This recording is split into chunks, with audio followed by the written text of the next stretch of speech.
আজকের দিনেই ভারত হারিয়েছিল তার মিসাইল ম্যানকে।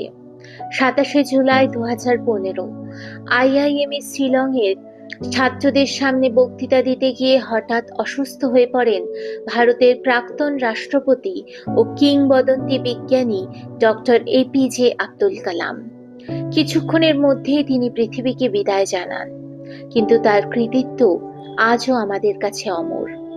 ভারতের মিসাইল কর্মসূচিকে নতুন উচ্চতায় নিয়ে যেতে তিনি এক গুরুত্বপূর্ণ ভূমিকা পালন করেন। অগ্নি, পৃথ্বী মিসাইল উন্নয়নে তার অবদান তাকে এনে দেয় মিসাইল ম্যান অফ ইন্ডিয়ার উপাধি। 1998 সালের পোখরান-2 পারমাণবিক পরীক্ষায়ও তিনি অন্যতম গুরুত্বপূর্ণ ভূমিকা পালন করেছিলেন।